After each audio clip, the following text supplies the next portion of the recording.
ओम गंग गणपतये नमो नमः। संक्षिप्त शिव पुराण कोटि रुद्र संहिता द्वादश ज्योतिर्लिंग तथा उपलिंगों की वर्णन एवं उनसे दर्शन की महिमा। अध्याय 1। यो धने निजमाय भुवनाकारा विक्र झुंते साहु करुणा कटाक्ष विभो स्वर्ग पर्ग विधो प्रत्यज्ञ बोध सुखादयंग हृदय सदा पश्यन्ति यंग योगिनी स्थस्म शैल सुत दशपुषे ससन मस्तेज से जो निर्विकार होते हुए भी अपनी माया से विराट विश्व का आकार धारण कर लेते हैं, स्वर्ग और अपवर्ग मोक्ष जिनकी कृपा कटाक्ष के वैभव बताए जाते हैं, तथा जोगी जन जिन्हें सदा अपने हृदय के भीतर अद्वितीय आत्मज्ञानंद स्वरूप को ही देखते हैं, उन तेजमय भगवान शंकर को जिनको आधा शरीर शैलराज कुमारी पार्वती से सुशोभित है, निरंतर मेरा नमस्कार है।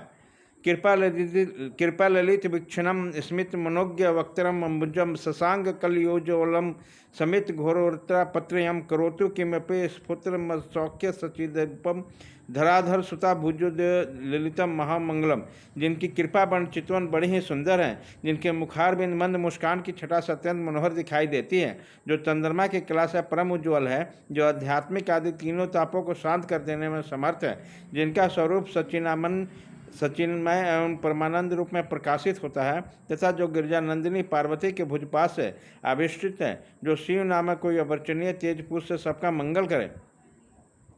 ऋषि बोलते हैं, सूर्य आपने संपूर्ण लोगों के हित की कामना से नाना प्रकार के आख्यानों से युक्त जो शिवावतार का महात्मा बताया गया है और बहुत ही उत्तम है।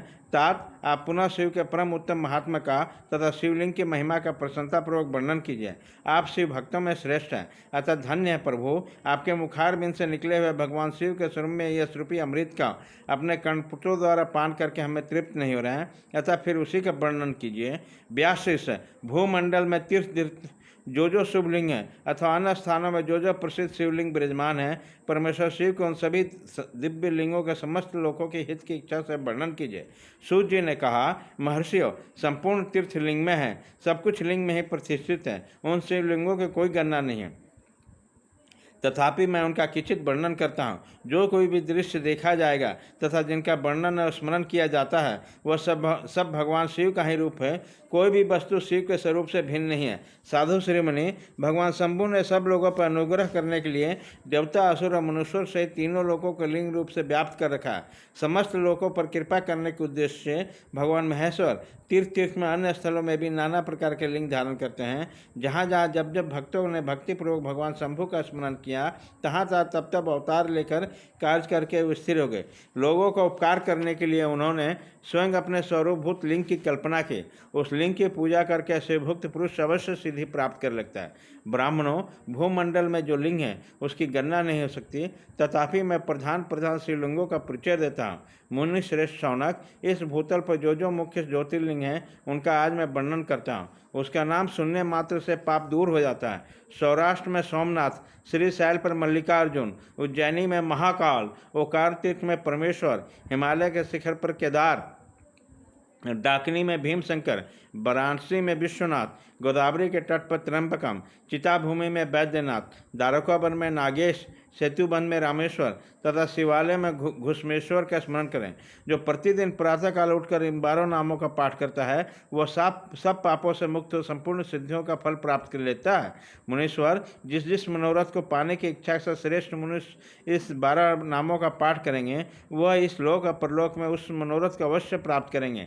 जो शुद्ध अंतःकरण वाले पुरुष निष्काम भाव से इस नामों को पाठ करेंगे, उन्हें कभी भी माता के गर्भ में निवास नहीं करना पड़ेगा। इन सबके पूजन मात्र से ही इहलोक में समस्त वर्णों के लोग दुखों का नाश हो जाता है और परलोक में उन्हें अवश्य मोक्ष प्राप्त होता है। इन 12 ज्योतिर्लिंग का नैवेद्य यत्न पूर्वक ग्रहण करना खाना चाहिए। ऐसा करने वाले पुरुष के सारा पाप उसी क्षण जलकर भस्म हो जाते हैं। यह मैंने ज्योतिर्लिंग के दर्शन और पूजन का फल बताया। अब ज्योतिर्लिंग के उपलिंग बताए जाते हैं। मुनीश्वर, ध्यान देकर सुनो। सोमनाथ का जो उपलिंग है उनका नाम अंतकेश्वर है। वह उपलिंग महानदी और समुद्र के संगम पर स्थित है। मल्लिकार्जुन से प्रकट उपलिंग रुद्रेश्वर के नाम से प्रसिद्ध है। वह भृगु कक्ष में स्थित है और उपासकों को सुख देने वाला है। महाकाल संबंधी उपलिंग दुग्धेश्वर या दूधनाथ के नाम से प्रसिद्ध है। वह नर्मदा के तट पर है।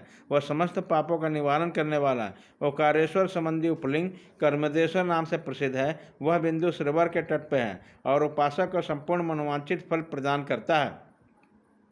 केदारेश्वर संबंधी उपलिंग भूतेश्वर के नाम से प्रसिद्ध है और यमुना तट पर स्थित है। जो लोग उसका दर्शन और पूजन करते हैं उसका बड़े से बड़े पापों का निवारण करने वाला है।